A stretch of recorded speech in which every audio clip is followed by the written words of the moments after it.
What if the oldest civilization on Earth wasn't trying to explain how the world began, but whether anyone could ever leave it? Today, people talk about simulations, about hidden realities, about escaping the matrix. The ancient Mesopotamians had no such language. But more than 4,000 years ago, they wrestled with questions that sound surprisingly familiar. Can fate be changed? Can death be defeated? Can anyone step beyond the order that governs gods and humans alike? They searched for answers the only way they knew how. Not with philosophy. Not with science. But with stories pressed carefully into wet clay. Thousands of tablets. Copied generation after generation. Preserving ideas that survived long after the cities that created them had fallen into ruin. If you enjoy documentaries grounded in archaeology, ancient texts, and real historical evidence, not internet myths, subscribe to the 9th tablet. Every week we uncover another forgotten chapter of the ancient world. Across those surviving texts, one idea appears again and again. Mortals searching for immortality. Gods struggling against forces greater than themselves. And a universe governed by rules that almost no one could escape. Almost. This is Tablet 11 of the Epic of Gilgamesh. One of the oldest surviving works of literature in human history. The tablet was discovered among the ruins of the library of Ashurbanipal at Nineveh during 19th-century excavations led by Austin Henry Layard and later continued by Hormuz Rassam. In 1872, British Museum scholar George Smith announced that he had translated a remarkable section of the text. It described a catastrophic flood. A massive boat. A single family chosen to preserve life. The discovery stunned the Victorian world because the story was far older than the biblical account many people already knew. Today, the tablet remains one of the most important archaeological discoveries ever translated. But despite its fame, the flood isn't the true heart of the Epic of Gilgamesh. Death is. When Gilgamesh watches his closest friend, Enkidu, die, something changes. For the first time, the mighty king understands that no amount of strength, wealth, or power can protect him from the same fate. Instead of accepting it, he rebels against it. He abandons his kingdom. Crosses mountains no ordinary traveler survives. Passes through regions where even the sun itself is said to disappear. Crosses the waters of death. All in search of one man. Utnapishtim. The only human the gods granted eternal life after the Great Flood. Gilgamesh asks the question every civilization has asked in one form or another. Can a human being escape death? The answer he receives isn't a promise. It isn't even hope. It's a challenge. Because somewhere beneath the waters, hidden where almost no one could ever reach it, lies something capable of restoring youth itself. Gilgamesh is about to hold immortality in his own hands. But what happens next would become one of the most heartbreaking moments in all of ancient literature. Utnapishtim doesn't give Gilgamesh eternal life. Instead, he tells him about a plant, hidden deep beneath the waters. A plant so extraordinary that the epic says it could restore youth to whoever possessed it. This isn't a later legend. It's preserved directly in Tablet 11 of the Epic of Gilgamesh. The text describes the plant growing at the bottom of the deep, protected by thorn-like spines. Determined not to fail, Gilgamesh ties heavy stones to his feet. He sinks beneath the surface. Past the light. Past the currents. Until, at last, he finds it. For one extraordinary moment, the oldest hero in world literature achieves what no king before him ever had. He is holding the possibility of renewed life in his own hands. Not through divine favor. Not through conquest. But through determination. Instead of using the plant immediately, Gilgamesh makes a decision. He will carry it back to Uruk. He wants the elders of his city to share in its gift before he claims it for himself. It's a surprisingly human choice. A king thinking first of his people. Along the journey home, he stops beside a pool of clear water. After everything he's endured, he pauses to bathe. Just for a moment. Then something unexpected happens. A serpent emerges. It takes the plant. And disappears. The epic adds one remarkable detail. Immediately after taking the plant, the serpent sheds its skin. A natural behavior, observed by anyone familiar with snakes. But within the story, it becomes something more. A vivid image of renewal. The creature receives the transformation Gilgamesh was seeking. The man who crossed the world for immortality is left with nothing. Here's what the tablet actually tells us. Gilgamesh finds the plant. A serpent steals it. The serpent sheds its skin. Those events are preserved directly in the surviving text. What they mean is another matter. Many scholars understand this ending as the epic's explanation for why humans cannot escape mortality. Others see it as a reminder that wisdom, not eternal life, is the true reward of Gilgamesh's journey. The text itself doesn't tell us which interpretation is correct. It simply tells the story. Gilgamesh never searches for another plant. He never asks the gods for another chance. He turns around. And walks home. At first, it feels like defeat. But the epic isn't finished. Because another ancient story suggests humanity once came even closer to immortality. Not by finding it. But by refusing it. If Gilgamesh lost immortality, another man may have rejected it without ever realizing what stood before him. His name was Adapa.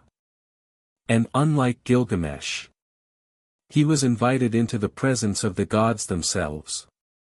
The story survives in fragmentary Akkadian tablets. Some were discovered at Amarna in Egypt, others in the library of Ashurbanipal at Nineveh. Although incomplete, enough survives for scholars to reconstruct the central narrative with confidence. Adapa wasn't a king. He wasn't a warrior. The texts describe him as an exceptionally wise man from the city of Eridu. A devoted servant of the god Ea, known in Sumerian as Enki. According to the myth, Ea granted Adapa extraordinary wisdom. But deliberately withheld one thing. Immortality. One day, while fishing in the Persian Gulf, the south wind overturns Adapa's boat. Furious, he speaks a curse so powerful that the wind itself is broken. For 7 days, it cannot blow. The disturbance reaches heaven. The sky god Anu notices that one of the world's great winds has suddenly stopped. Someone must answer for it. Adapa is summoned before the divine court. Before Adapa leaves, Ea gives him careful instructions. He tells him exactly how to behave before Anu. Show respect. Wear mourning clothes. And above all, whatever food or drink is offered, do not touch it. Adapa obeys every instruction. When he arrives, Anu is surprised. Instead of anger, the king of the gods becomes curious. He asks why such a wise human would break the wind itself. The conversation changes everything. Anu decides to reward him. He orders the bread of life. and the water of life be brought before the human visitor. This is one of the most remarkable moments in all of Mesopotamian literature. A mortal, standing before the gods, is offered what generations of kings had searched for. But Adapa remembers Ea's warning. He refuses. The bread remains untouched. The cup remains full. Only afterward does Anu reveal the truth. It wasn't poisonous. It was eternal life. In a single decision, humanity's opportunity is lost. Not because the gods refused it, but because the man chosen to receive it believed he was protecting himself. The surviving tablets clearly preserve these events. Adapa is summoned to heaven. He refuses the food and drink. Anu reveals they would have granted life. These details come directly from the ancient text. What the tablets never explain is why Ea warned Adapa in the first place. Did he genuinely believe the food was dangerous? Did he intentionally prevent humanity from becoming immortal? Or is part of the story simply lost forever? The surviving fragments leave those questions unanswered. Now the pattern becomes impossible to ignore. Gilgamesh reaches immortality and loses it. Adapa is offered immortality and refuses it. Different men, different journeys, the same ending.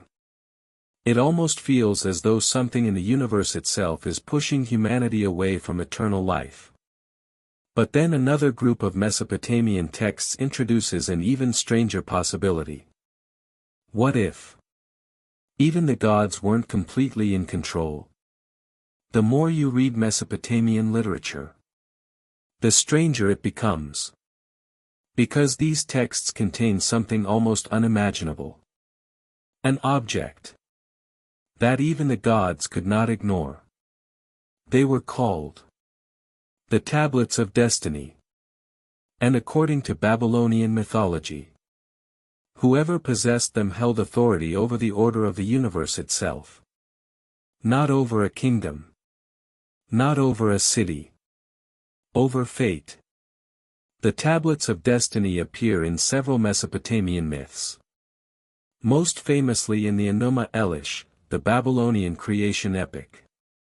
Copies of this text were discovered among the tablets of Ashurbanipal's library at Nineveh, preserving one of the ancient world's most influential accounts of creation.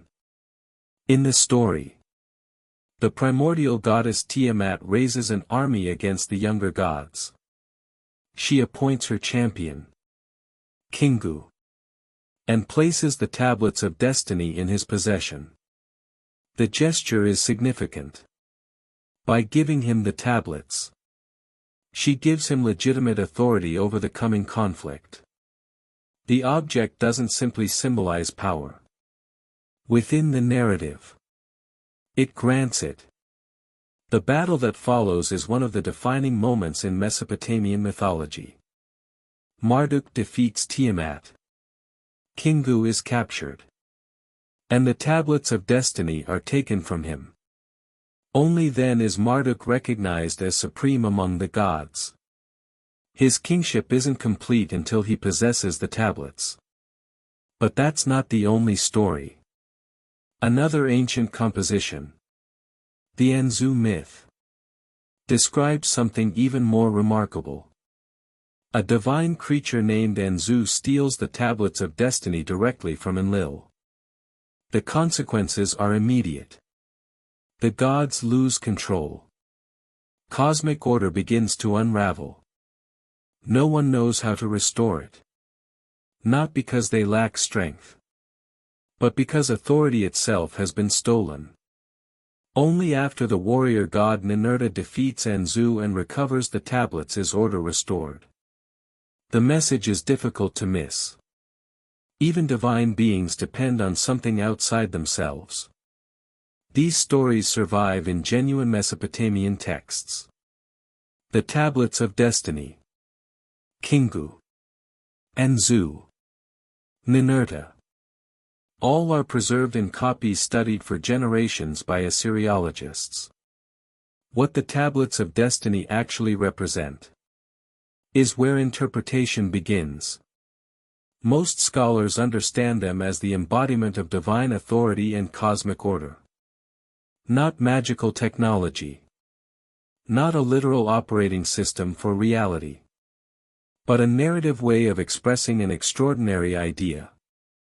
That even the gods rule according to laws greater than themselves.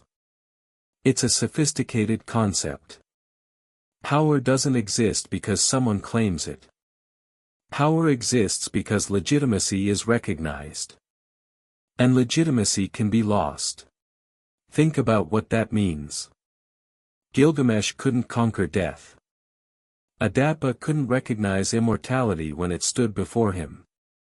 And now, the gods themselves are shown competing for authority they do not naturally possess. The higher we climb through Mesopotamian mythology, the less absolute divine power begins to look. But then, one final story pushes that idea even further. Because one of the greatest goddesses in the ancient world does something almost impossible. She dies. By now, a pattern has begun to emerge. Kings cannot escape death. Wise men cannot accept immortality. Even the gods compete for authority they can lose. Then one ancient story asks an even more unsettling question. What happens when a goddess enters the realm of death itself? The answer comes from one of the oldest surviving literary works of ancient Mesopotamia. The Descent of Inanna. The story survives in multiple Sumerian tablets recovered from sites including Nippur, one of the greatest centers of Sumerian learning. Its central narrative is remarkably consistent across the surviving manuscripts. Inanna was no ordinary deity. She was the goddess of love, of war, of political power. One of the most important figures in the entire Sumerian pantheon. Yet one day, she makes a decision unlike any other. She chooses to descend into the Netherworld. The kingdom is ruled by her sister, Ereshkigal. Before entering, Inanna instructs her servant, Ninshubur, to seek help if she does not return. She seems to understand the risk before taking the first step. Then the journey begins. 7 gates. 7 thresholds. At every gate, the gatekeeper stops her. Each time, she is required to surrender something. Her crown. Her jewelry. Her royal garments.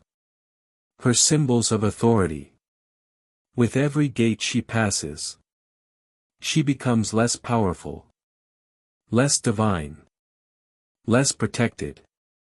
When she reaches the 7th gate, she stands completely stripped of every symbol that once defined her. Before the throne of Ereshkigal, judgment is passed. The ancient text doesn't soften what happens next. It says the judges of the underworld fix upon Inanna the gaze of death. She is struck down. Her body is hung upon a hook. This isn't symbolic language added by later interpreters.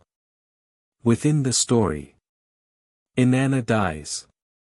One of Mesopotamia's greatest goddesses cannot simply walk into the realm of death and leave whenever she chooses. Everything you've just seen belongs to the surviving text. The 7 gates. The removal of her regalia. Her death. Her body suspended in the underworld. These are preserved directly in the ancient tablets. But the story doesn't end there. The god Enki intervenes. Not by descending himself, but by creating 2 small beings. The text describes them as creatures fashioned with wisdom rather than force. They enter the underworld. Show compassion to Ereshkigal in her suffering. And receive Inanna's body as a reward. She is revived. But there is a condition. Someone must take her place. The balance of the underworld cannot simply be broken. Eventually, that burden falls upon Dumuzi. His descent, and eventual return in related traditions, became closely associated with the changing seasons, the annual cycle of death and renewal, and the rhythms of agricultural life. For modern readers, it's tempting to focus on resurrection. Ancient Mesopotamian audiences may have noticed something else. Even a goddess could not escape the structure of the universe without paying a price. Death required balance. Order required sacrifice. No one, not even the divine, stood outside those rules. Now look back at everything we've seen. Gilgamesh fails to secure eternal life. Adapa unknowingly refuses it. The gods themselves fight over the authority to govern fate. And Inanna cannot return from death without substitution. Different stories. Different centuries. The same underlying idea. Reality has boundaries. And every attempt to cross them comes at a cost. But here's where modern audiences often misunderstand these ancient texts. Because nowhere do they actually describe reality as a prison. Or promise that humans can somehow escape it. So what were the Mesopotamians really trying to say? By now, one question refuses to go away. If every path to immortality ends in failure, what lesson were the Mesopotamians trying to teach? The answer may not be what modern audiences expect. One of the most fascinating documents from ancient Mesopotamia is the Sumerian King List. Several copies survive today. The most complete is preserved on the Weld-Blundell prism, housed at the Ashmolean Museum in Oxford. The text records the rulers of Mesopotamia across vast stretches of time. The earliest kings are said to reign for astonishing lengths. Tens of thousands of years. Then, everything changes. A great flood sweeps across the land. And afterward, the text declares, kingship was lowered from heaven. A new beginning. A new order. A new human history. Whether those enormous reign lengths were intended literally, symbolically, or as expressions of sacred time is still debated by historians. But one thing is clear. The King List presents history as something shaped by forces larger than any individual ruler. Even kings inherit an order they did not create. When you place this text beside the stories we've explored, a remarkable pattern emerges. Gilgamesh searches for eternal life. Adapa unknowingly refuses it. The gods fight over the tablets of destiny. Inanna dies and returns only through sacrifice. And now the King List reminds us that even civilization itself begins again according to a cosmic order beyond human control. These aren't isolated myths. They're different ways of exploring the same questions. Who governs fate? Can mortality ever truly be overcome? Are even the gods subject to higher laws? This is where modern language often creates confusion.